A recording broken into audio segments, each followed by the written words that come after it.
Sa ngalan ng Ama, ng Anak at ng Espiritu Santo. Amen. Sumainyo ang Panginoon. At sumainyo rin. Mahirap ang buhay. Maraming pagsubok, maraming sakit, maraming problema. Pero pag agad nating tinanggap ang katotohanan na ito, doon nagiging madali at magaan ang buhay. May isa pang paraan para hindi lang maging magaan ang ating buhay. Kung gusto natin ito ay maging masaya at payapa, kailangan natin ialay ang lahat ng parte ng ating buhay. Kailangan natin ilapit lahat ng nararanasan natin sa buhay sa Panginoong Hesus. Sinasabi ng ating Panginoon na sumunod tayo sa Kanya. Iwan natin ang lahat ng ating daladala dito sa mundo. Pusanin natin ang ating mga krus.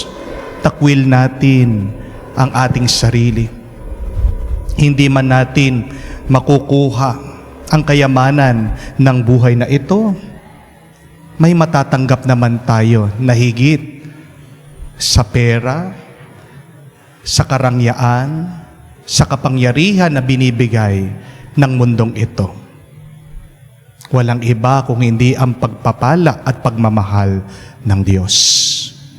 Kahit na walang-wala tayo, kahit na nahihirapan tayo, kahit na nasasaktan tayo, basta tinatanggap natin ang pagmamahal ng Diyos, sapat na para tayo ay lumakas at makapagpatuloy muli sa ating paglalakbay.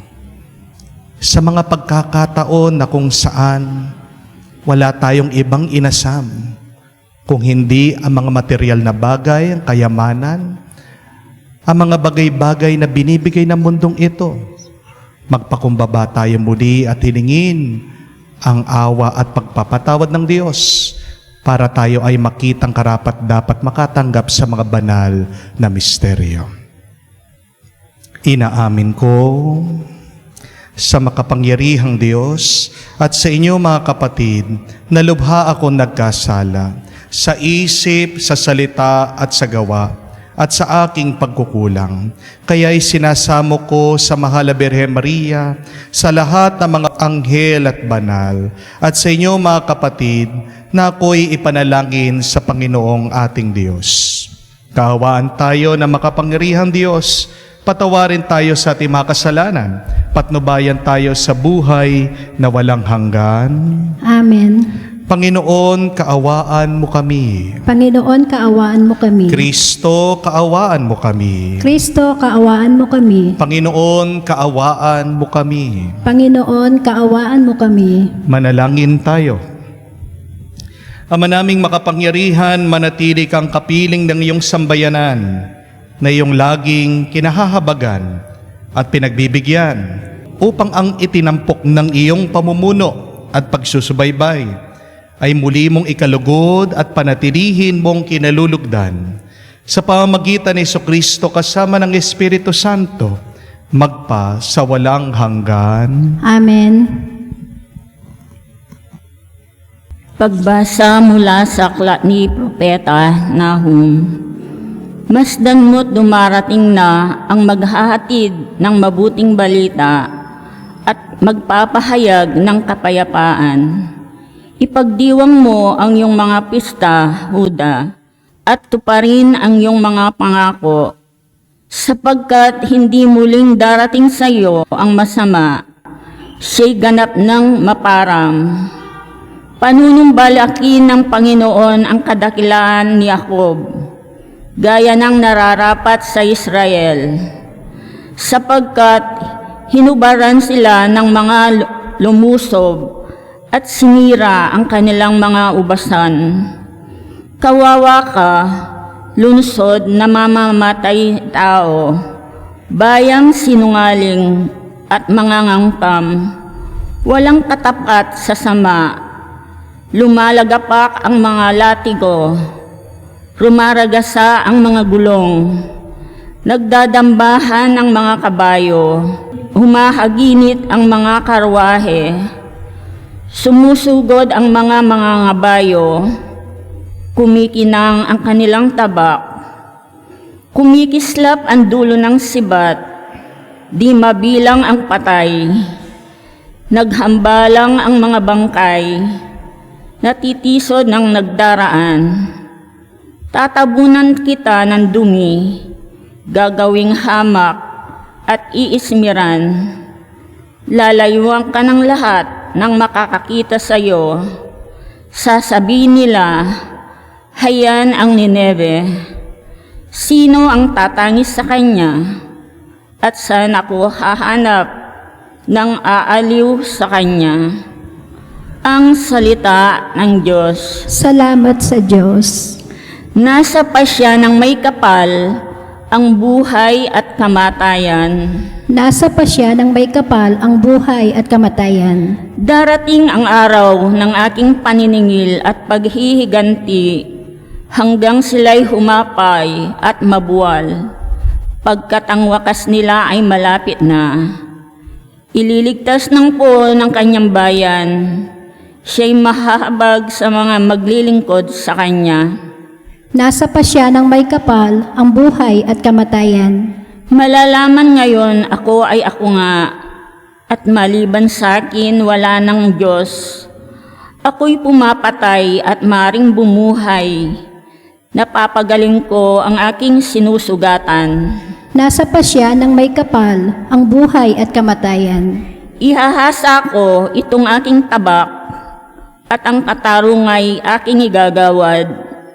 Ang parusay ibabagsak ko sa mga kaaway, at sisingilin ko ang sa akin na susuklam.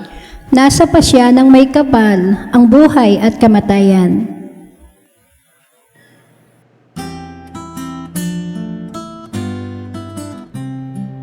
Alleluia, alleluia, alleluia, alleluia, alleluia, alleluia, alleluia, alleluia, alleluia, alleluia, alleluia, alleluia. Aleluya, aleluya. Mapalad ang inuusig sa gawang puspos ng bait, pagkat may kakamting langit. Aleluya, aleluya.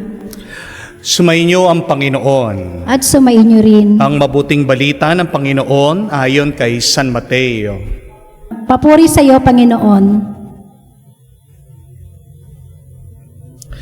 Nung panong yun, sinabi ni Jesus sa kanyang mga alagad, kung ibig nino mang sumunod sa akin, limutin niya ang ukol sa kanyang sarili at pasanin ang kanyang krus at sumunod sa akin.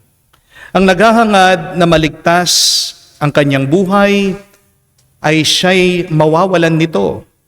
Ngunit ang mag-aalay sa kanyang buhay alang-alang sa akin ay siyang magkakamit noon. Ano nga ang mapapala ng isang tao, makamtan man niya ang buong daigdig, kung ang katumbas naman nito ay ang kanyang buhay? Ano ang maibabayad ng tao para mabalik sa kanya ang kanyang buhay? Sapagkat darating ang anak ng tao na taglay ang dakilang kapangyarihan ng kanyang ama at kasama ang kanyang mga anghel. Sa panahong yun, gagantihan niya ang bawat tao ayon sa kanyang ginawa. Sinasabi ko sa inyo, may ilan sa inyo rito na hindi mamamatay hanggang di nila nakikita ang anak ng tao na pumarito bilang hari. Mga kapatid, ang mabuting balita ng ating kaligtasan. Pinupuri ka namin, Panginoong Jesucristo. Magandang araw po muli sa inyong lahat. May tanong lang po ako sa inyo. Sino po sa inyo dito ang nasasaktan ngayon? Who among you feels pain and some hurt in their life? Taas po ang kamay. Ayan. Mga kapatid, pag nakakadama po kayo ng sakit o hirap sa inyong buhay, ano pong magandang attitude? magpasalamat kayo. Dahil lalong magiging mabigat ang inyong buhay, lalong madadagdagan ang inyong sakit kung kayo ay nagrereklamo. Amen? Bakit kailangan po kayong magpasalamat kahit na kayo ay nakakadama ng sakit o ng kirot? Ibig lang sabihin, buhay pa kayo. Dahil sino ang hindi na nakakadama ng hirap, ng sakit? Yung mga bangkay, yung mga patay. My dear friends, what makes us human is the experience of pain and hurt. If you remove your pain, if you remove your hurt, you remove your humanity. You remove your life. Kung kayo po ay may sakit ng pangangatawan, sino po sa inyo? Taas ang kamay. Say and pray, heal me, Lord. Heal me, Lord. Kung kayo po ay may sakit sa ulo, sa pag-iisip, nag-aalala kayo, say and pray, give peace to me, Lord. Give peace to me, Lord.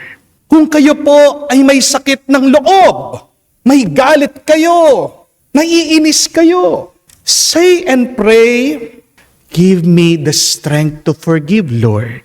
Forgive me, Lord. Kung kayo po ay may sakit sa bulsa, kulang ang budget, kulang ang pambayad sa utang, say and pray, Lord, you are the provider. Give me overflowing grace, abundance, Lord. Wala naman pong problema ang walang solusyon. Lalong-lalo na kung lalapit tayo at mananalangin sa Diyos. Amen? But if your hurt, if your pain, if your problem persists, what should you say? What should you believe? Ito po ang paalaala ko sa inyo para hindi po masira ang inyong loob, para hindi po kayo sumuko sa inyong mga problema, sa inyong mga pagsubok sa buhay. Keep on repeating this very important lesson. The greater the pain, the greater the power. Ang ganda po, no? Ulitin ko, the greater the pain, the greater the power. Mas maraming sakit, mas maraming ginhawa. Amen? Mas maraming lungkot, mas maraming ligaya. Mas maraming hirap, mas maraming grasya. The way to receive power is through pain. You cannot receive any power without undergoing great pain. Pain is part of receiving power and grace. Amen? Tandaan niyo po ito mga kapatid, success is not a straight line upward. Ayon po sa mga scientifico, ayon po sa mga eksperto, bago ka magtagumpay, kailangan ka munang mabigo. Ang tagumpay po, parang isang alon, up and down, pero dapat pataas ang pataas. Habang nabibigo ka, tumataas ka, nagtatagumpay ka, pero bababa ulit yan. Yung mga nabibigo, yung mga tumitigil, yung mga umaayaw, yung mga umaatras. Real success is a curved line, down, up. Kaya kung ikaw ay nasa ibaba, kung ikaw ay nabibigatan, pagpatuloy mo lang. Dahil ano ang kasunod niyan? Pataas ka na, magtatagumpay ka na. Kailangan mo munang mabigo bago ka magtagumpay. Amen?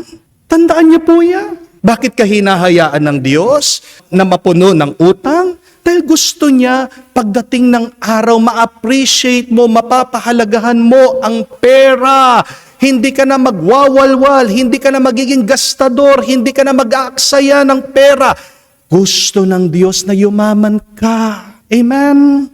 Bakit ka hinahayaan ng Panginoon na ma-homesick? Para pag-uwi mo dito sa Pilipinas, mas pahalagahan mo at malasap mo ang pagsasama-sama niyong magpapamilya. Diba? Pag palagi mong kasama yung pamilya mo, binabaliwala mo sila. Ngayong malayo ka sa iyong pamilya, diyan mo sila namimiss. Diyan mo nakikita ang halaga ng pamilya. Bakit ka hinahayaan ng Diyos na sumakit ang ulo mo sa pag-aaral? Para magpursige ka, para tumalino ka. Gusto ng Diyos na makatapos ka.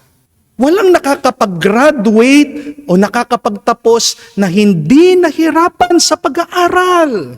Bakit hinahayaan ng Diyos na ikaw ay magkasakit? Dahil gusto ng Diyos, mas lumalim pa at tumatag ang iyong pananampalataya sa Kanya. Tandaan niyo po, ang mga gumaling ng panahon ni Jesus, may matibay, may malakas sa pananampalataya sa Kanya.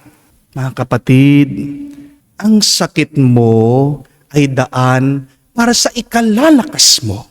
Ang hirap mo ay daan para sa ikauunlad mo.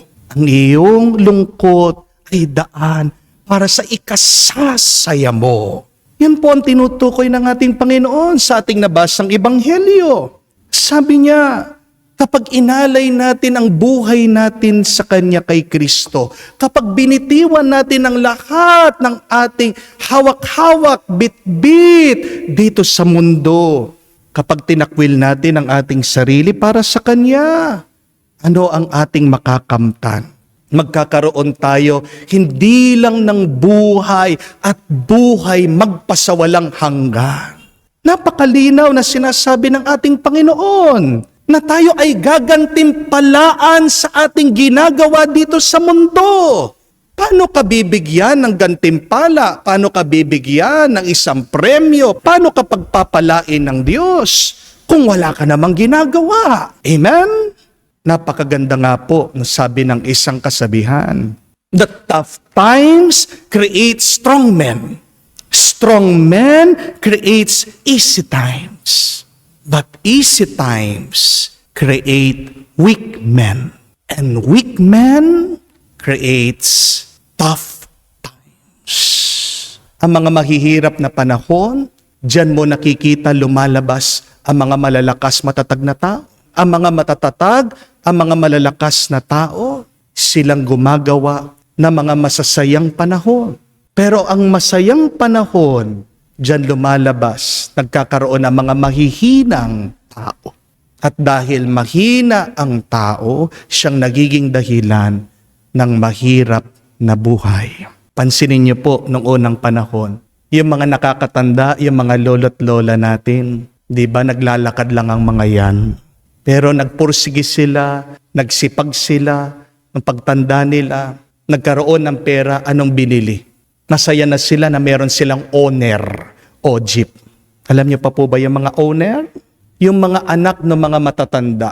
Dahil may pera, gusto mag-improve yung kanila sasakyan. Ano yung binili? Lancer o Corolla. Pero nung nagkaanak ulit yung mga yon, sa panahon natin, gustong mas magandang sasakyan, anong binili? Montero, Fortuner, mas malalaking mga sasakyan, van.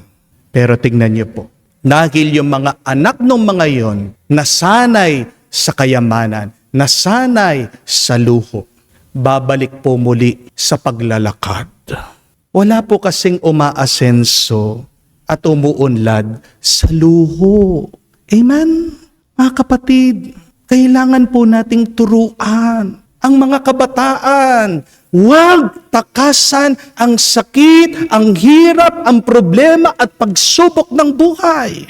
Ang ginhawa, ang nakakasira sa ating pagkatao. Ang sarap ng buhay ay ginagamit ng demonyo para tayo ay malayo sa Diyos. Ang ginhawa, ang nagiging dahilan minsan bakit hindi nagtatagumpay ang tao. Amen? Sabi nga po ni Warren Buffett, isa sa mga pinakamayaman na tao, Amerikano, sa isang interview, pinag-aralan daw po niyang mga maraming kumpanya na biglang nagtagumpay, naging successful. Pero mga ilang taon lang bumagsak sila. Ano po ang pinakadahilan? Bakit biglang bumagsak, biglang nabigo, biglang nawala? Ang pinakadahilan daw po ay naging kampante sila. Ang pinakadahilan po ng kanilang kabiguan ay dahil naging palagay daw sila ng loob. Complacency is the number one killer of our success and progress. Tandaan niyo po yan. Kaya nga po, huwag kayong malulungkot pag nakakaranas kayo ng sakit o hirap sa inyong buhay. Yakapin niyo. At para maging mas masaya kayo at para maranasan yung kapayapaan, habang niyayakap niyo po yung inyong hirap at pagsubok, alay niyo sa Diyos. Sabihin niyo, Panginoon, nakasunod ako sa likod mo. Tingnan mo, yakap-yakap ko din ang aking krus, ang bigat ng aking buhay. Inaalay ko ito sa iyo. Do it for the Lord, and the Lord will give you more strength. Your hurt, your pain is your way to power. Amen? May napakaganda pong kwento tungkol po sa isang lalaki nakatira sa Maynila. Na-in-love po siya sa isang dalaga from the province, probinsyana. Ito pong lalaki gusto na mag-propose, kaya anong ginawa, pumunta po sa probinsya, nakipag-meet, nakilala yung mga magulang nitong dalaga na kinaiibigan niya. At sabi po ng lalaki, Tay, mahal na mahal ko po yung inyong anak. Gusto ko po siyang maging asawa. Magpapakasal na po kami. Sabi naman po nitong tatay, sige, ibibigay ko sa iyo, papayagan kita na pakikasalan mo, na maging asawa mo itong aking anak sa isang kondisyon. Papakawalan ko yung 3 mga kalabaw ko. Pag nakuha mo isa sa buntot nila, sa iyo na ang aking anak. Ito pong lalaki pumayag naman po. Itong tatay, pinakawala ng unang kalabaw, medyo malaki. Sumusugod po sa kanya. Sabi po nitong lalaki, ay hindi ko lalapitan ito, hindi ko kaya ito. No? Meron pa naman 2, sabi niya. Nung pinakawala ng tatay yung pangalawang kalabaw, mas malaki pa dun sa una. Mas galit na galit. Sumusugod sa kanya. Biglang umiwas itong lalaki. Sabi, hindi sa akin ito, hindi ko kaya ito, hindi ko kayang makuha yung buntot niya.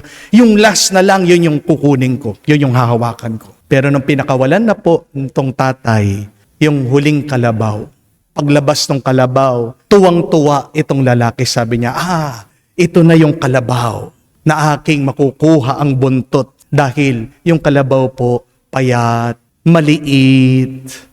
Pero nung lumapit itong lalaki doon sa kalabaw, alam niyo po nabigla siya. Bakit? Wala po itong buntot. Mga kapatida ng ibig sabihin, kahit na may takot ka, kahit na meron kang pag-aalangan, kahit na nanghihina ka, yakapin mo, lapitan mo, lakasan mo ang loob mo. Baka mapag-iwanan ka, baka malampasan ka ng grasya. Amen? My dear friends, remember that easy decisions will result to a difficult life. But choose what is difficult. In the end, you will be rewarded with an easy life. Ang grasyang hinahanap mo, nasa likod lang ng paghihirap mo. Remember that your obstacle is your way. Wala nang ibang daan kung hindi ang problema at pagsubok na binigay ng Diyos sa iyong harapan. Kaya mga kapatid, kahit na gaano pa kahirap ang buhay, manalig tayo sa Diyos. Sabihin natin, pagdasal natin, mabuti ang Diyos, mapagmahal ang Diyos, maaasahan ang Diyos. Embrace your crosses in life because the greater the pain, the greater your power. Where is the grace of God? It is there in your cross. It is there in your problem. It is there in your pain. Amen. Sa pamamagitan ng paglimot sa sarili, pinapapasan natin ang ating mga krus araw-araw sa pagsunod sa yapak ng ating Panginoon.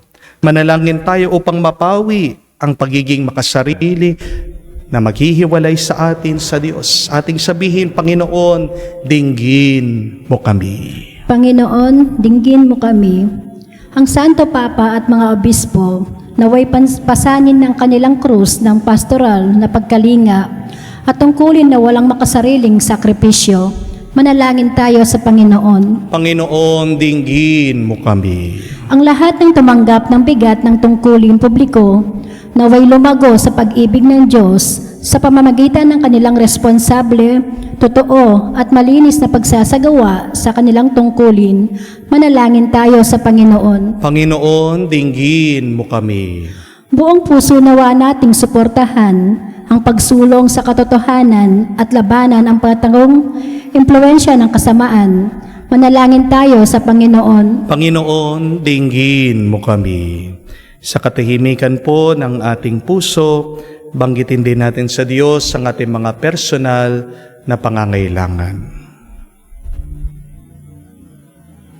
Ama ng aming Panginoong Hesukristo, tanggapin mo ang mga panalangin ng naglalakbay mong bayan na naghahangad na matagpuan ang iyong kalooban sa pagsunod sa mga yapak ng iyong anak.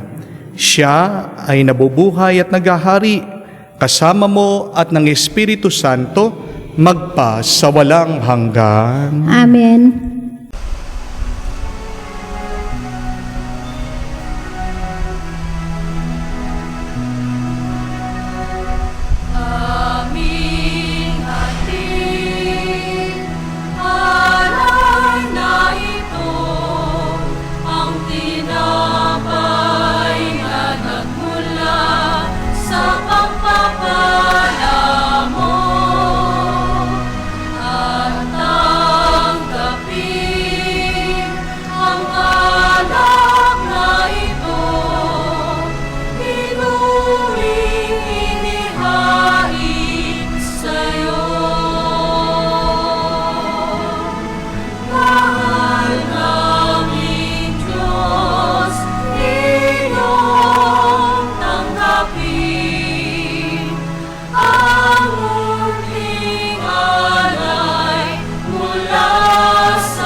Manalangin kayo mga kapatid, para ang ating mga paghahain ay kalugdan ng Diyos amang makapangyarihan. Tanggapin nawa ng Panginoon itong paghahain sa iyong mga kamay, sa kapurihan niya at karangalan, sa ating kapakinabangan at sa buong sambayanan niyang banal. Ama naming lumikha, para mo ng awa, gawin mong banal ang mga alay namin sa iyo sanang kalugdan. At kami gawin mong hain sa iyong laging nakalaan. Sa pamagitan ni Jesucristo kasama ng Espiritu Santo, magpa sa walang hanggan. Amen. Sumainyo ang Panginoon. At sumainyo rin. Itaas sa Diyos ang iyong mga puso at diwa. Itinaas na namin sa Panginoon. Pasalamatan natin ang Panginoong ating Diyos.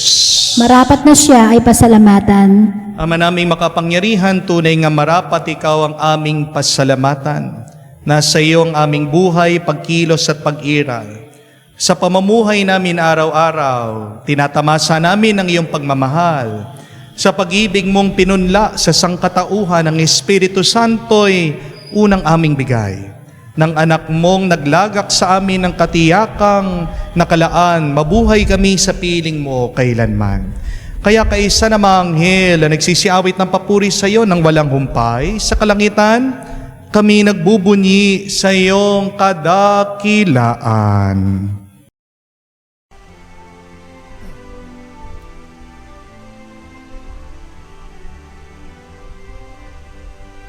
Santo, Santo, Santo, Panginoong Diyos ng mga hukbo, napupuno ang langit at lupa ng kadakilaan mo.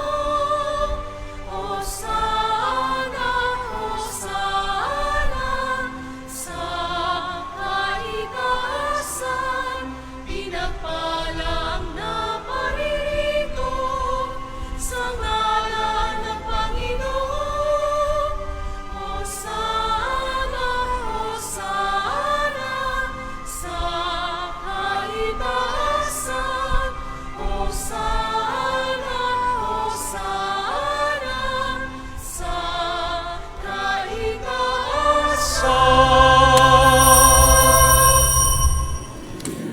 Ama naming banal, ikaw ang bukal ng tanang kabanalan. Kaya't sa pamagitan ng iyong Espiritu, gawin mong banal ang mga kaloob na ito, upang para sa amin, maging katawan at dugo ng aming Panginoong Heso Kristo. Bago niya pinagtiis ang kusang loob na maging handog, hinawakan niyang tinapay, pinasalamatan kanya. Pinaghati-hati niya iyon, inabot sa kanyang malagad at sinabi, "Tanggapin ninyong lahat ito at kanin. Ito ang aking katawan, nihahandog para sa inyo."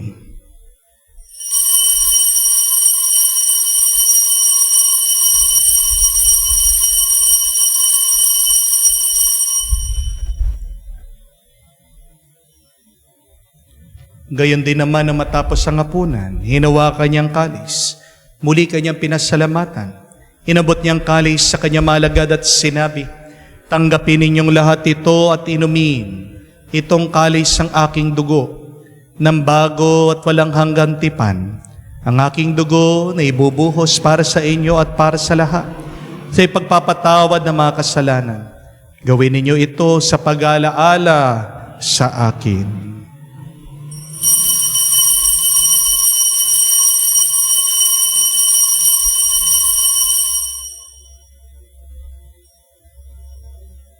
Ang misteryo ng pananampalataya.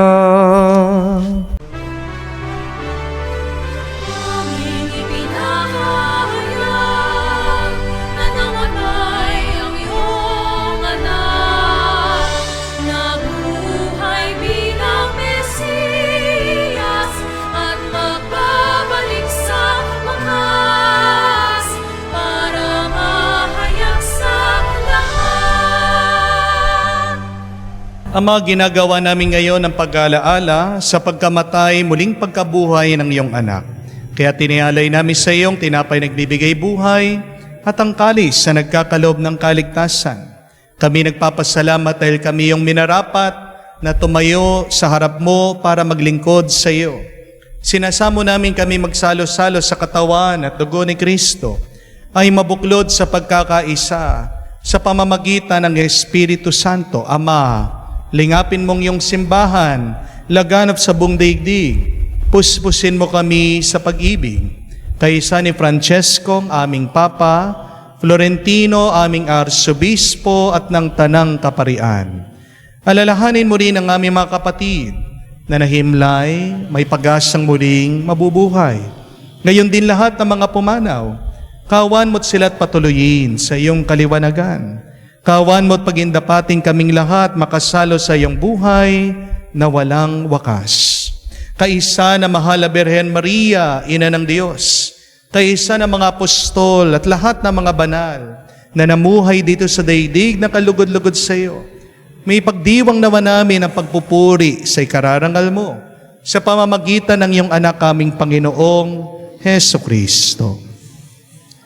Sa pamamagitan ni Kristo, kasama niya at sa Kanya, ang lahat ng parangal at papuri ay sa iyo, Diyos Ama, makapangyarihan, kasama ng Espiritu Santo, magpasawalang hanggan. Amen, amen, amen. Sa nakakagaling na utos sa turo ni Jesus, na Panginoon natin at Diyos, ipahayag natin ng lakas loob.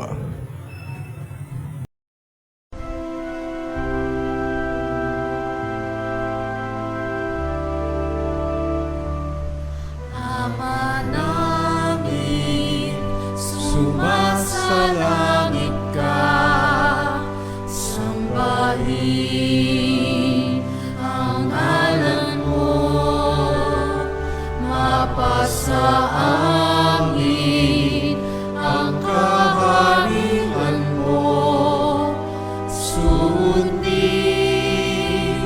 ang loob mo dito sa lupa para nang sa langit.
Hinihiling namin kami adya sa lahat ng masama, pagkalooban ng kapayapaan araw-araw, iligtas sa kasalanan, ilayo sa lahat ng kapamakan, samantalang aming pinanabikan ang dakilang araw ng pagpapahayag ng tagapagligtas naming si Heso Kristo. Sapagkat iyo ang kaharian at ang kapangyarihan at ang kapurihan magpakailanman. Amen. Panginoong Heso Kristo, sinabi mo sa iyong mga apostol, kapayapaan ang iniiwan ko sa inyong aking kapayapaan ang binibigay ko sa inyo. Tungayan mo ang aming pananampalataya at huwag ang aming pagkakasala. Pagkalooban mo kami ng kapayapaan at pagkakaisa ayon sa iyong kalooban, kasama ng Espiritu Santo magpa sa walang hanggan. Amen. Kapayapaan ng Panginoon ay laging sumainyo. At sumainyo rin. Magbigayan po tayo ng kapayapaan sa bawat isa. Peace with you po. Kapayapaan po sa inyong lahat.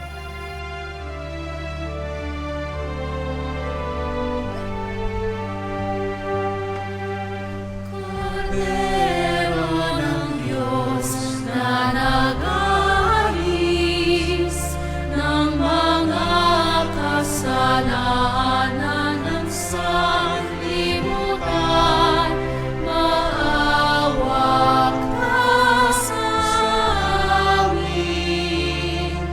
Maawa ka sa amin.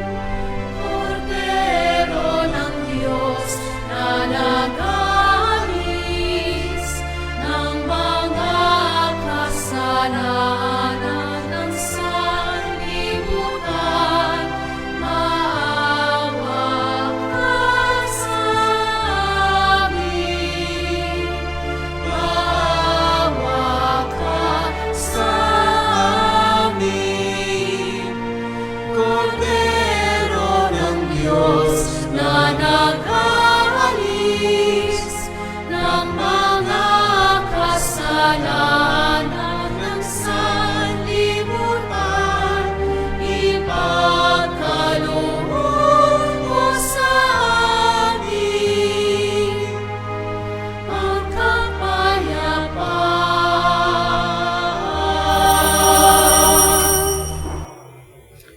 Mga kapatid, naririto ang ating Panginoong Heso Kristo, ang Kordero ng Diyos.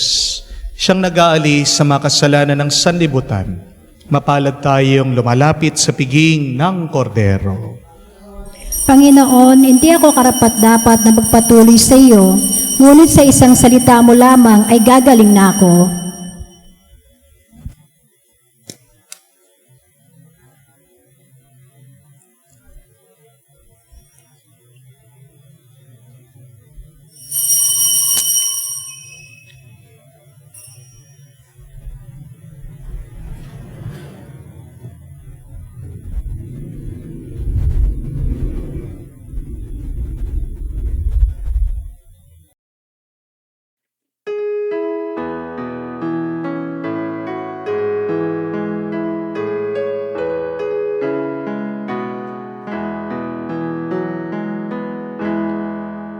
Tinanggap ko ang buhay na Diyos, puso ko ay nakalahad. Tinanggap ko ang buhay na Diyos, puso ko ay natuwa. Tinapay siya ng buhay, inati at binigay, para mangbigay buhay, huwag mangamba kailanman. Tinanggap ko buhay na Diyos, puso ko ay nagalak. Tinanggap ko buhay na Diyos, puso ko ay natuwa. Manalangin tayo. Ama naming mapagmahal, kami pinagsalo mo sa banal na pakikinabang ay iyong tuwangan sa ginagawa namin araw-araw upang kami hindi mo pinagkakaitan na pagsubaybay ay gawin mong maging marapat sa lubos na kaligtasan. Sa pamamagitan ni Jesucristo kasama ng Espiritu Santo, magpa sa walang hanggan.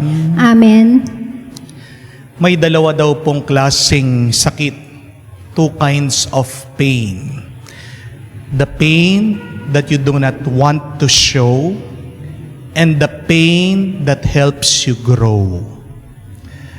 Ano po yung sakit o hirap na pinagdadaanan nyo ngayon? Ayaw mo ba yang ipakita? O sakit yan na nakakatulong sa iyo? Mag-ingat po kayo pag tinatago nyo, kinikimkim nyo ang inyong mga sakit at hirap. Ano man ang tinatago natin, nabubulok, nasisira, nagiging lason sa atin. Kahit na yung mga sakit na yan, hindi mo kailangan na mag-isang buhatin at pagdaanan niyang iyong sakit. Yan, napakaganda ng sinabi ng ating Panginoon. Sino mang gustong sumunod sa akin, buhatin niya ang kanyang krus. Yung pagbuhat natin ng krus, hindi tayo mag-isa. Binubuhat natin ang ating krus. Kasama natin si Jesus na nagbubuhat ng krus. Kasama natin ang Diyos. Nasa likod tayo ng Diyos. Nauuna ang Panginoon sa atin. Mas mahirap, mas mabigat ang buhay pag mag-isa ka lang. Amen? Kaya nga, napakahalaga na araw-araw, pagdasal natin itong ating mga hirap at sakit, palagi tayong lumapit sa ating Panginoon. Tandaan mo, yung sakit na yan, binigay ng Diyos. May halaga yan. May dahilan ng Diyos. Bakit binigay niya yung pagsubok, yung problemang yan sa iyo? Ang hirap at sakit na binigay niya sa iyo ay para tumatag ka, para lumakas ka, para maging banal ka. Amen? Yan nga po ang assignment natin sa araw na ito. Maghanap kayo ng isang mahirap na gawain. Do something very difficult today. Ano yung mahirap na bagay na yon na kailangan mong gawin ngayon? Makakabuti sa iyo at makakapagbigay ng kaligayahan sa Panginoon. Mahirap ba sa iyo ang magpatawad? Magpatawad ka. Mahirap ba sa iyo ang hindi mag-Starbucks o mag-milk tea? Huwag ka munang gagastos. Huwag ka munang mag-Starbucks. Huwag ka munang iinom ng milk tea. Mahirap ba sa iyo ang makaiwas sa pagbibisyo, ang manigarilyo, ang makainom ng alak? Ngayong araw na ito, iwasan mo muna. Dahil tandaan nyo, in your great pain, there is great power. Kahit na ikaw ay nahihirapan, yan ang daan ng iyong kaginhawahan. Amen? Sumayin niyo ang Panginoon. At sumayin niyo rin. Kayo ay basbasan ng Diyos makapangyarihan sa lahat sa ngalan ng Ama, ng Anak, ng Espiritu Santo. Amen. Ang ating misa ay natapos na. Humayo kayo sa kapayapaan ni Kristo. Salamat sa Diyos.